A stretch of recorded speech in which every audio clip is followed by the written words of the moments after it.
अस्सलाम वालेकुम जी, मैं हूं नादिया मिर्जा।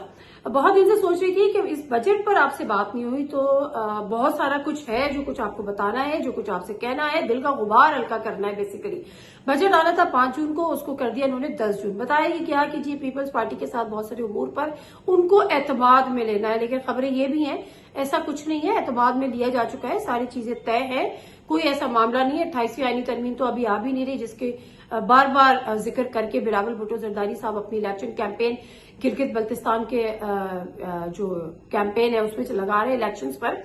मजे की बात यह है कि जो गिलगित बल्तिस्तान के इलेक्शन है उसी से बजट डिले होने का कनेक्शन है। ये खबर नहीं है, ये मेरा तज्जिया है। वजह यह है कि बजट में अवाम के लिए तो कुछ नहीं है, मजीद टैक्सेस लगाए जाएंगे, मजीद महंगाई का तूफान आएगा और वो डेफिनेटली जो गिलगित बल्तिस्तान के इलेक्शंस होंगे उस पर असरअंदाज हो सकते हैं, क्योंकि आपको कैंपेन चलानी है, आपको गरीबों का बड़ा दर्द है, आपको बताना है कि हम आपके लिए ये करेंगे, ये करेंगे, ये करेंगे, और बजट में सब कुछ उसका अगर उलट हो गया तो फिर क्या होगा। बहरहाल, और वैसे अगर नहीं भी हुआ तो फिर क्या होगा, ये भी एक बहुत बड़ा सवालिया निशान है, मगर चले इसको छोड़ देते हैं। हम बात कर लेते हैं बजट की। हुकूमत की नाअहलियों पे नाअहलियां। मसला ये है कि आप जब हुकूमत में आए थे तो आपने कहा था कि हमने सियासत नहीं रियासत बचानी है।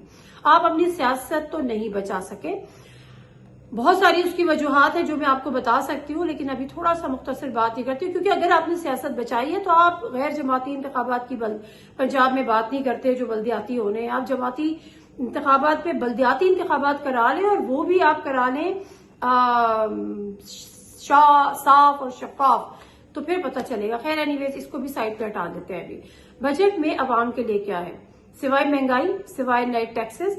अगर मैं आपको मुख्तसरन बताऊं कि ये नए टैक्सेस क्यों लगाए जा रहे हैं और IMF ने क्या कहा है, तो आप परेशान हो जाएंगे।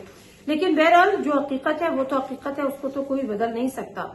तो जो बजट में मुकम्मल तौर पर बताया गया है कि इसमें जो नए टैक्सेस लगेंगे वो तकरीबन 480 अरब के नए टैक्सेस लगेंगे। अब ये टैक्सेस कौन पे करेगा? ये सैलरीड क्लास तबका देगा, चाहे वो बिजली के बिलों की मद में दे, चाहे वो पेट्रोल की लेवी की मद में दे, चाहे वो खरीदो फरोख्त में दे, चाहे वो गाड़ियों की खरीद में दे, और चाहे वो सोलर पैनल्स खरीदे। गाड़ियों की बात पहले कर लेते हैं।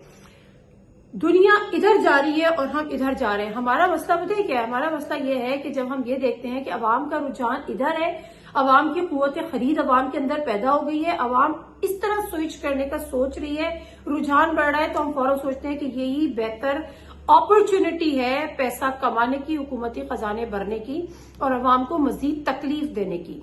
मुझे तो ये लगता है वाज़त के साथ कि ये हुकूमती कुछ एजेंडा ही हो चुका है। अवाम ने सोचा कि फ्यूल बहुत ज्यादा महंगा है, दुनिया ने भी इसको इनकरेज किया कि इलेक्ट्रिक कार्स की तरफ या हाइब्रिड कार्स की तरफ मूव करें। 1% टैक्स था इलेक्ट्रिक कार्स पे, उन्होंने कहा जी हम बजट पे एक्सपेक्टेड है कि हम उसको 18% तक ले जाएं। चले जी, फिर हाइब्रिड गाड़ियों की बात कर लेते हैं। तो जो 1600 सीसी तक की हाइब्रिड गाड़ियां हैं उन पर तकरीबन 8% के करीब टैक्स था। उन्होंने कहा कि जी हम इसको ले जाते हैं 18% तक, ये तजावीज है। फिर जो टैक्स था 1600 से अब 2500 के करीब सीसी की गाड़ियों पर, वो तकरीबन 12% था, उसको भी 18%। तो अब सोलर पैनल्स भी आपने कहा कि महंगे कर दिए जाए, क्योंकि अवाम बिजली के बिलों से तंग आ चुकी है, वो सोलर पैनल्स की तरफ स्विच कर रही है। तो हमारा क्या होगा? इसमें दो चीजें हैं, ना तो आपका खजाना भरेगा, दूसरा जो आपने अपनों को बख्शिश में IPPs के मुआहदे किए हैं, क्योंकि उनकी जो कैपेसिटी है उसके मुताबिक आपको उसकी पेमेंट करनी है, प्रोडक्शन के मुताबिक नहीं करनी है। अगर एक IPP अपनी प्रोडक्शन का 80% अपनी कैपेसिटी का 80% प्रोडक्शन कर रहा है, बिजली प्रोड्यूस कर रहा है, तो आपको पेमेंट उसकी 100% कैपेसिटी की देनी है। ये हमें और आपको सबको पता चल चुका है, और ये बहुत बड़ा, मैं कहती हूँ, नासूर है। मसला ये है कि हुकूमत ने किसी किस्म की आने के बाद इस्लाहात नहीं की। आपने इस्लाहात क्यों नहीं करते?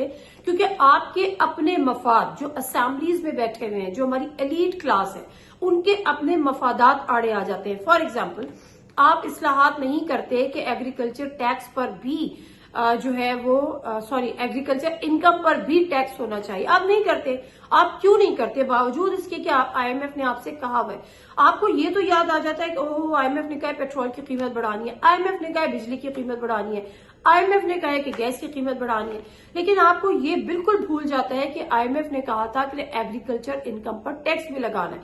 लेकिन चूंकि सारे के सारे जो हमारे लैंडलॉर्ड्स हैं वो असेंबलीज में बैठे हैं, वो एलीट क्लास है, वो हमारी इशराफिया है, वो नहीं लगाने देती, वो इसमें कोई इस्लाहात नहीं करने देती, और मजबूरन क्या होता है कि हुकूमत को लेवी की मद में मजीद टैक्सेस लगा के अवाम से कि जिस्म से खून का आखिरी कतरा भी निचोड़ना पड़ता है या निचोड़ा जाता है।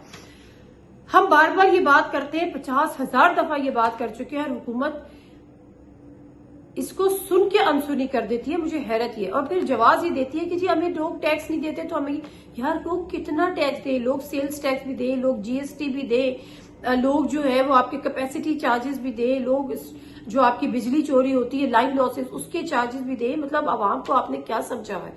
फिर आप हातिम ताई की खबर पे लात मारते हैं कि जी हम इतने % जो है वो मुलाजमीन की तनख्वाह में इजाफा करेंगे। वो सिर्फ जो आपके गवर्नमेंट के जो एम्प्लॉयज हैं उनके लिए होता है। आपके पास गवर्नमेंट में नौकरियां नहीं है, आपको पता है, आप खुद कहते हैं कि हमारे पास नहीं है, गवर्नमेंट नौकरियां नहीं प्रोवाइड कर सकती, तो जाहिर है इंसान प्राइवेट सेक्टर की तरफ जाएगा। जब हम प्राइवेट सेक्टर की तरफ मूव होते हैं तो हमारी एक फिक्स सैलरीज होती हैं, उन फिक्स सैलरीज में आप हर दफा टैक्सेस में इजाफा कर देते हैं, और फिर महंगाई में जो इजाफा हो रहा है, जो अदरवाइज यूटिलिटी बिल्स में इजाफा हो रहा है, वो एक अलग है। तो अवाम जो है वो इस चक्की में पिसे जा रही है। हुकूमत इसमें कोई इस्लाहात नहीं करी। फॉर एग्जाम्पल एक और मिसाल देती हूँ आपको, हम उस पर बाद में जाएंगे कि जो टारगेट था बजट टैक्स कलेक्शन का वो एफबीआर पूरा नहीं कर सकी। ये भी कहानी बड़ी पुरानी है, बड़े अरसे से हम लोग चीख रहे हैं। मैं जरा सिंपल इसमें इस वक्त जो है पेंशन का, आज मैंने जरा इस पे बैठ के काम किया था कि जो हम पेंशन देते हैं, मतलब जो हुकूमत जो पेंशन देती है वो कितनी होती है और उसकी कोई इस्लाहात है या नहीं है, इस पे जरा मैं आपसे बात करना चाहती हूँ। मुझे 1 सेकंड साथ के साथ दे दीजिएगा ताकि जो मैंने इस पे वर्किंग की है उस पर मैं आपके बात कर लूं। तो जनाब कौमी खजाना जो है उस पे जो पेंशन है उसका बोझ बढ़ता चला जा रहा है। हो क्या रहा है, हुकूमत मुलाजमीन पेंशन देने के लिए कर्जा ले रही है, मतलब हुकूमत मुलाजमीन को जब पेंशन देती है उसके लिए भी कर्जा देती है, फिर उस कर्जे में की सूद देने के लिए फिर कर्जा देती है, फिर कर्जे की वापसी फिर कर्जा लेती है। तो मतलब आपका बाल बाल कर्जे में डूबा हुआ है, आप पेंशन दिए चले जा रहे हैं, ऊपर से कर्ज लिए चले जा रहे हैं।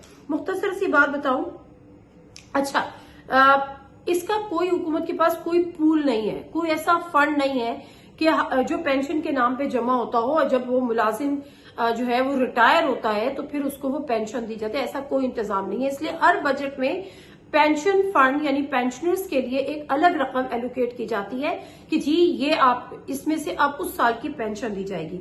मैं अगर मुख्तसर सी बात करूं ना 2023 की 23, तो उसका जो पेंशन बिल था वो 800 अरब से ज्यादा था।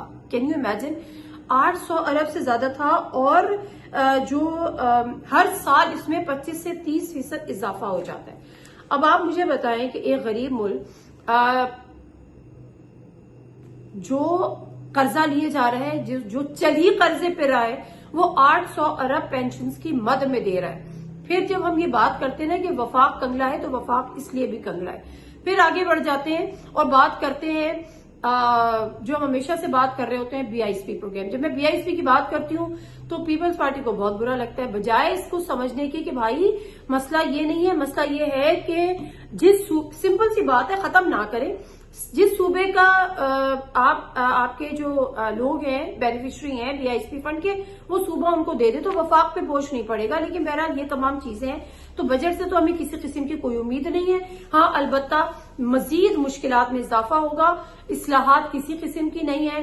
अब 20th अमेंडमेंट में का फिलहाल कोई चांस नहीं है, अगर वो आएगी भी तो बजट के बाद ही आएगी। बजट पेश होगा, उस पर तकारीर होंगी, फिर तजावीज होंगी, फिर उसकी मंजूरी होगी, तो जून का महीना ऐसे ही निकल जाएगा। तो लेट्स सी कि जुलाई में क्या होता है कि कोई इस्लाहात होती हैं, इस्लाहात इन सेंस तरमीम होती है, नहीं होती है 28वीं यानी तरमीम की और एनएफसी अवार्ड की, तो ये सारी चीजें देखनी है। लेकिन मुझे अफसोस ही होता है कि आपने अवाम के लिए कुछ नहीं सोचते। अवाम के लिए बेसिकली अवाम के सोचने के लिए ना आपके पास टाइम है, ना आपकी कैपेसिटी है, ना आपका पोटेंशियल है, ना आपकी विल है।